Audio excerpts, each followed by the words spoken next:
All right, this is Leo Gilling, and you're seeing the pictures of presidents of the Jamaica Canadian Association on 995 Arrow Road in Toronto, in New York, in the province of Ontario. Am I right there? Ontario. All right, great. And we're in the boardroom, and there's some really great artifacts here.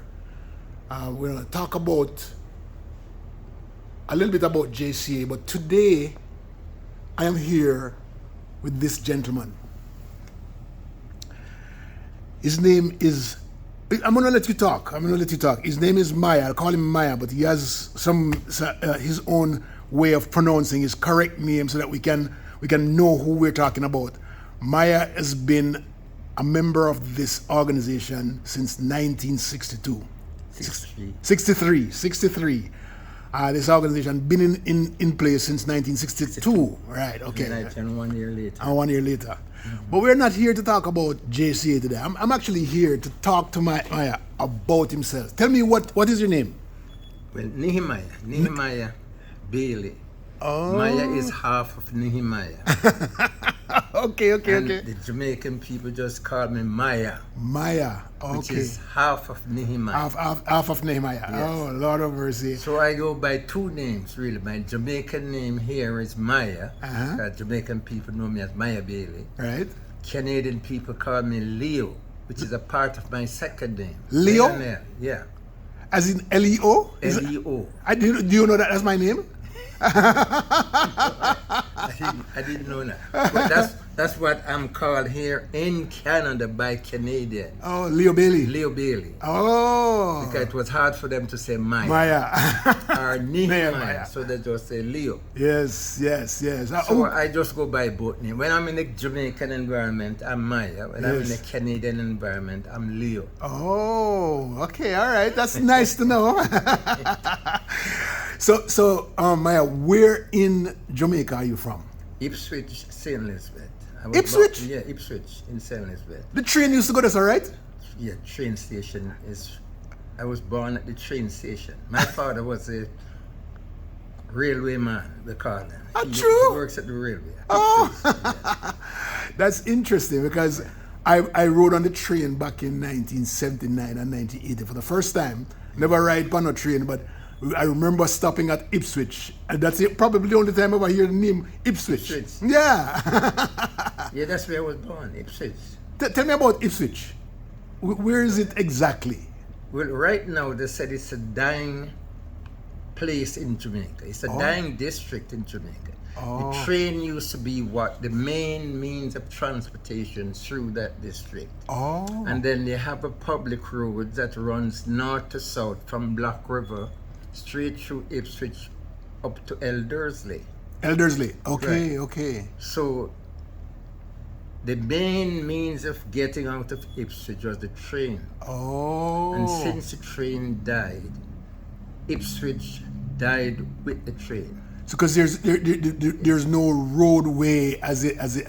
The one roadway leading from Black River straight up through Wise, through the Ipswich property, past the railway station, and up to Eldersley, Mulgrave, Eldersley. Yeah. They call it a public road, you know.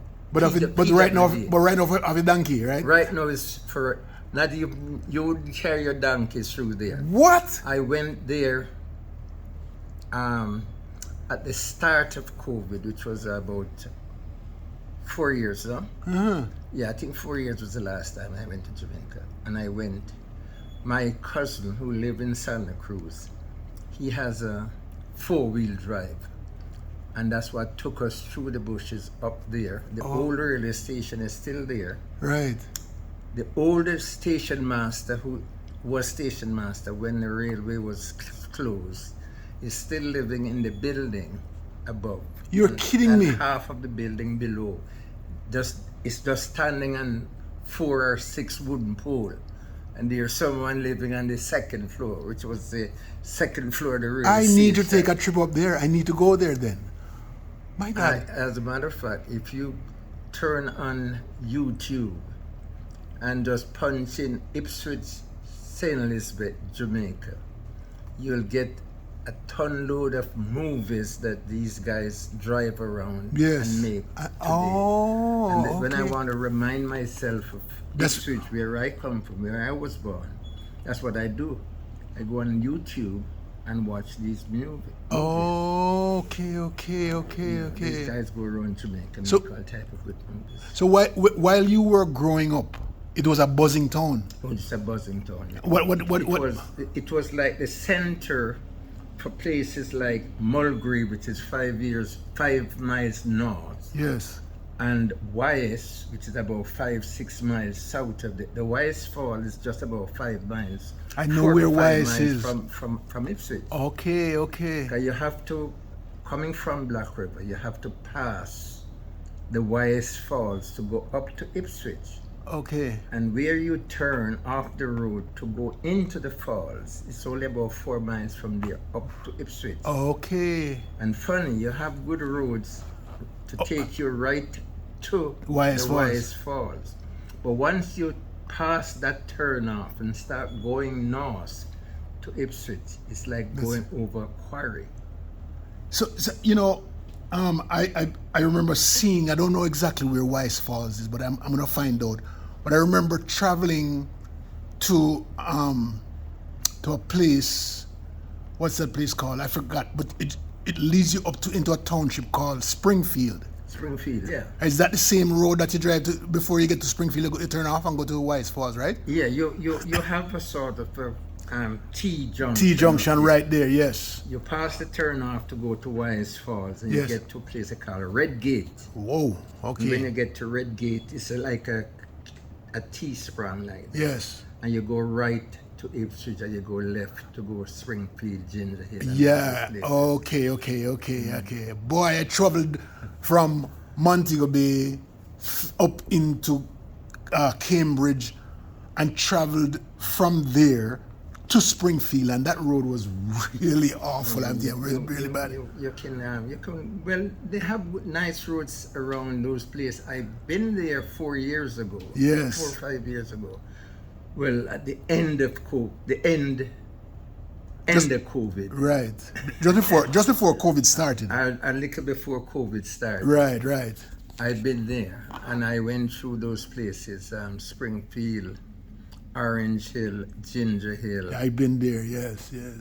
Drop out at Cambridge, and then continue along the railway line to Montego Bay. Right. Cambridge, Anchovy, Montpelier. Didn't you have to pass through Seaford Town too, somewhere there? Yeah, there's a place around there. Seaford, yes. All right, so tell me about what was exciting about Ipswich and the train when you were growing up as a little boy. What do you remember? What do you recall? Well, they used to have what they call the marketing department. Oh. Yeah, marketing department. And they would set up shop at the different railway stations, different times of the year. And so at Ipswich, they would come, they buy banana to supply, to send all over the country and abroad. And abroad, yes. Pimento, coffee, all those things. Sugar cane, the long sugar cane.